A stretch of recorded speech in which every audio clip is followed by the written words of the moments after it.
Ji, programme in focus में एक दफ़ा फिर आपको खुशामदीद कहते हैं। ब्रेक से पहले जैसे आपको बताया कि आज के प्रोग्राम में हम बात करेंगे कि क्या हमारा हुक्मरान तबका पूरा टैक्स अदा करता है। और ब्रेक से पहले जैसे आपको बताया कि हमारे पास अब कुछ ऐसी मालूमात ज़रूर हैं। वज़ीर आज़म यूसुफ रज़ा गिलानी, चारों वज़राए आला, leader of the opposition in the national assembly और चंद आम सियासी शख्सियात जो बड़े ओहदों पर फायज़ हैं कि गुज़श्ता चंद सालों में उन्होंने कितना टैक्स अदा किया। यकीनन जब आप सुनेंगे तो आपके लिए भी बहुत हैरान कुन होगा। इसी मौजू पर आज के प्रोग्राम में हम बात करेंगे। इस पर बात करने के लिए हमारे साथ मौजूद हैं डॉक्टर फिरदौस आशिक आवान साहिबा, जो कि वफाकी वज़ीर हैं बहबूद आबादी की। उनके साथ तशरीफ़ रखते हैं सेनेटर मुशाहिदुल्लाह खान साहब, इनका ताल्लुक पाकिस्तान मुस्लिम लीग नवाज से है, और डॉक्टर ज़ुबैर खान जो कि फॉर्मर कॉमर्स मिनिस्टर रह चुके हैं। आप तीनों का बहुत शुक्रिया प्रोग्राम में तशरीफ़ लाने का। आपसे गुफ्तगू का आगाज़ करना चाहूँगा डॉक्टर फिरदौस आशिक आवान साहब। गुज़श्ता हफ्ते भी हमने इसी मौजू पर प्रोग्राम किया था, लेकिन वो नामुकम्मल रहा क्योंकि बहुत सी मालूमात हमारे पास नहीं थी। लेकिन इस हफ्ते हमारे पास काफ़ी मालूमात आ चुकी हैं। ऑनेस्टली आप बताएं कि क्या हमारे जो सियासतदान हैं वो पूरा टैक्स अदा करते हैं?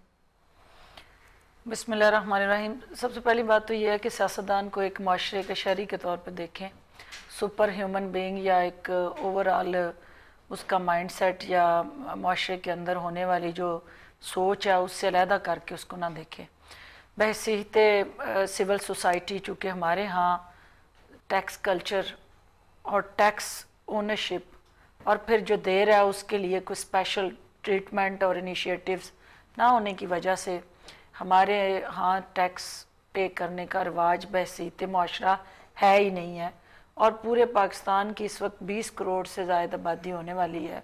सेंसस होगा तो आप देख लेंगे, उसमें से 19,50,000 लोग जो हैं वो टोटल टैक्स, और उनमें ज़्यादातर लोग उनकी जो तनख्वाहदार तबका जिनसे ज़बरदस्ती टैक्स काट लिया जाता है। उसमें पहली बात यह है कि जो आपका 70 लाख के करीब इस वक्त वापटा का इलेक्ट्रिफिकेशन का कमर्शियल कनेक्शन है। आपके 25 मिलियन के करीब यानी 2.5 करोड़ के करीब वो mobile consumers, active mobile users हैं जो आप के उसमें नेट में मौजूद हैं। लेकिन इन सब को जिनको ज़बरदस्ती आप ग्रिलिंग करके वही लोग जो टैक्स नेट में आ चुके हुए हैं उन्हीं को आप निचोड़ते और चूसते रहते हैं। निचोड़ कौन रहा है? सियासतदान जो है, आपने कहा कि वो मुआशरे का हिस्सा है, लेकिन सियासतदान इस वक्त गवर्नमेंट में ना वो रन कर रहे हैं। देखिए, मैं एक रोल मॉडल है सियासतदान, लीडर है, मेन स्ट्रीम पॉलिटिकल फिगर होने की वजह से उस पे नज़रें ज़्यादा हैं। लेकिन कोई भी सियासतदान ऐसा नहीं है कि जो किसी न किसी बिजनेस में एंगेज ना हो, या वो एग्रीकल्चरिस्ट है या वो कोई बिजनेसमैन है। अब वो बिजनेसमैन जो है वो किसी न किसी कंपनी के अंदर डायरेक्टर है और उसकी फर्म और उसकी कंपनी जो है वो एक फर्म की शक्ल में प्राइवेट लिमिटेड कंपनी जो टैक्स पेयर है वो देता है। लेकिन एग्रीकल्चर, चूँकि आपका मुल्क का कानून ही नहीं है कि आप एग्रीकल्चर को टैक्स के अंदर ले आए, तो इसलिए वो वेवर वो ले जाता है। और मेजॉरिटी जो पॉलिटिशियंस की है वो एग्रीकल्चर से वाबस्ता है। लेकिन हमारे बिटर रियलिटीज हैं। इस पे मजीद भी ये जो बात कर रहे हैं आपके बहुत से लोग जो हैं सियासतदान, या तो वो ज़राअत के शोबे से मुंसलिक हैं या बिजनेसमैन हैं। डॉक्टर ज़ुबैर साहब, मेरे पास इस वक्त वज़ीर आज़म यूसुफ रज़ा गिलानी जो है उन्होंने जब अपने कागजात नामजदगी जमा कराए आम इंतखाबात में हिस्सा लेने के लिए, तो उस वक्त एक शक ये भी है कि आपको गुज़श्ता 3 सालों में जो आप टैक्स जमा कराते हैं वो भी आपने इसमें मेंशन करना होता है। मज़े की बात यह है कि उनकी एक तरफ करोड़ों की जायदाद है, लेकिन टैक्स का अगर हम उनका ख़ाना देखें तो वो सिरे से कोई टैक्स अदा नहीं करते। 3 सालों में 2004 से 2007 तक उन्होंने कोई टैक्स अदा नहीं किया। ये मुमकिन हो सकता है? जनाब देखिए, ये तो एक बहुत ही एक दुश्वार आपने सवाल पूछा। हमें पता नहीं कि उनकी जो आमदन है उसका ज़रिया क्या है, लेकिन इस बात में तो शक नहीं कि पाकिस्तान की सियासत में गरीब और आम लोग जो हैं वो हिस्सा नहीं ले सकते। ये एक बहुत ही एक महंगा खेल है और एक बिज़नेस बन चुका है। लोग करोड़ों रुपए लगाते हैं, करोड़ों रुपए में सेनेट की सीटें जीतते हैं और उसके बाद या ये इलेक्शंस में लगाते हैं और फिर उसके बाद वो पैसा किसी तरीके से बदनवानी से किसी और तरीके से वापस कमाने की कोशिश करते हैं। अब जब वो पहली दफ़ा खर्चते हैं तो आखिर कहीं आमदन हुई होगी।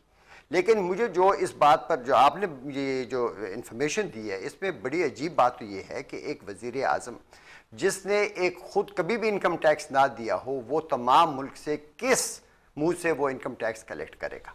ये एक उन्होंने एक जनाब देखें बात सुने, उसने एक एग्जाम्पल सेट करना होता है और एक बिल्कुल साफ और शफाफ तरीके से अपने तमाम ज़राए आमदन जो है वो सामने लानी होती है। हमारे जितने भी लीडर आपका कहना ये कि ये मुमकिन हो ही नहीं सकता कि मुल्क का वज़ीर आज़म जो है उसकी आमदन इतनी हो कि वो टैक्स पेएबल ना हो। एक इंडिपेंडेंट कमीशन कायम होना चाहिए जो सियासतदानों से अलग हो और वो इन सब के सोल्यूशन पे बात करेंगे। सेनेटर मुशाहिद उल्लाह खान साहब से पूछना चाहूंगा, आपको क्या लगता है, वज़ीर आज़म यूसुफ रज़ा गिलानी बड़े पुराने सियासतदान हैं, आप उनसे मिलते भी रहते होंगे, आपको लगता है कि वो इतने गरीब हैं कि वो टैक्स अदा नहीं कर सकते? जी बिस्मिल्लाहिर्रहमानिर्रहीम। देखें जी, पहली बात तो बड़ी साफ ये है कि मुझे किसी के बारे में कुछ नहीं पता कि कौन कितना टैक्स देता है या नहीं देता है। अपने बारे में तो यकीनन आपको अपने बारे में पता है मुझे। आप देते हैं टैक्स? मैं बिल्कुल देता हूँ। मैं तो नौकरी पेशा रहा हूँ, सारी ज़िंदगी मैंने नौकरियाँ की हैं, तो खुद ही कट जाता है। हाँ, सीधी सी बात है। 22 साल मैंने इख्तियार में होता तो शायद आप भी ना देते। इस बात में भी सदाकत है, जब कल्चर जैसा होता है ना तो उसी तरीके से फिर लोग रिएक्ट भी करते हैं। लेकिन अब मैं अपनी चूंकि इसमें बात नहीं करना चाहता कि मेरी क्या सोच है, लिहाजा मैं आपकी बात से इत्तफाक कर लेता हूँ, ठीक है। लेकिन मसला ये है कि देखें, इस मुल्क में कानून बालादस्त नहीं है।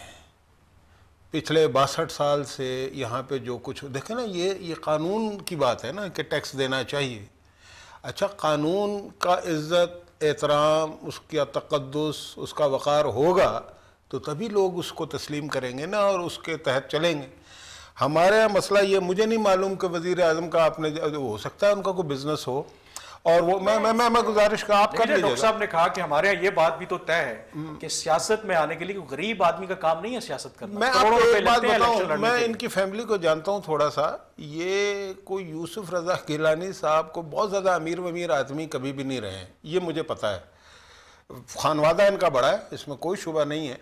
लेकिन हो सकता है उनको कोई बिजनेस हो। अच्छा, बिजनेस अगर वो कर रहे हैं और उसमें टैक्स दे रहे हैं तो फिर ठीक है। चले, वज़ीर आज़म यूसुफ रज़ा गिलानी से आगे बढ़ते हैं। हमारे पास और भी तफसीलात हैं। आपके जो लीडर हैं शहबाज शरीफ साहब, उनके बारे में तो जाना जाता है ना, बहुत बड़े बिजनेसमैन हैं। उनके जो खुद उन्होंने कागजात नामजदगी जमा कराए हैं, असासजात में जो तफसीलात लिखी हैं, उनके लंदन में अपार्टमेंट्स हैं, वहाँ पे बैंक अकाउंट्स हैं, और मज़े की ये बात है कि वो भी टैक्स नहीं देते।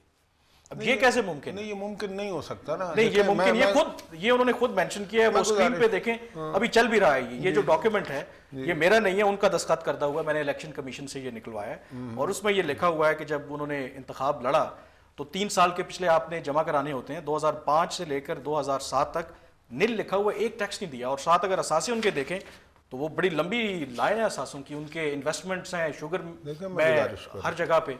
मैं गुजारिश, ये एहसासे किसके नाम है? सब पहला सवाल ये है। देखिए, एक वक्त था इनके नाम थी चीज़ें, लेकिन इस मुल्क की सियासत में सियासतदान को अपने असासे रख के सियासत करना भी तो मुश्किल बना दिया गया है ना। मैं ये कह रहा हूँ कि अगर ये बातें दुरुस्त होती हैं, मुझे नहीं पता, मुझे वाकई शहबाज शरीफ और मियाँ साहब के भी नहीं पता कि उनके क्या एग्जैक्ट असासे हैं, क्या है क्या नहीं, ना वो कोई बताता है ना हमारा ये कंसर्न है। लेकिन मैं ये ज़रूर समझता हूँ कि अगर उन्होंने टैक्स ना दिया होता तो परवेज़ मुशर्रफ के 8-9 साल दौर में उन्हें जाली केस ना बनाने पड़ते हेलीकॉप्टर के और तैयारा साजिश के, इसके वो छोड़ते ना इन्हें। वो करोड़ों रुपए टैक्स आप कह रहे हैं ना कि ये आपको नहीं पता कि उनके नाम हैं। मेरी गुजारिश ये देखिए, ये उन्होंने खुद स्टेटमेंट जमा कराई है, मैंने खुद नहीं, खुद जमा कराई है, खुद उसमें कह रहे हैं कि उनके नाम ये 4 अपार्टमेंट्स लंदन में है, उनके शेयर्स हैं शुगर और टेक्सटाइल मिल्स में, हज़ारों एकड़ उनकी अराजी है, कई उनके घर हैं। ये मैं नहीं कह रहा, ये वो खुद कह रहे हैं। वो मिले जो टैक्स का खाना देखें, मेरी गुजारिश सुनिए ना, वो जो मिले हैं वो टैक्स तो देती है ना, उसके बगैर तो मिल चल ही नहीं सकती ना यहाँ पे। मतलब कोई किराने की दुकान तो नहीं है। हमारे आपको ये भी पता है कि जब अपने आप को हमारे जो बिजनेसमैन है वो लॉस में शो करते हैं, कहते हैं जो बिजनेस तो हमारा खसारे में जा रहा है। ये डिटेल्स है, ये डिटेल्स है। मैं आपका जवाब लूंगा। मुझे कहा जा रहा है कि एक छोटी सी ब्रेक लेने के लिए, ब्रेक के बाद हमारी डिस्कशन जो है वो जारी रहेगी। हमारे साथ रहिएगा।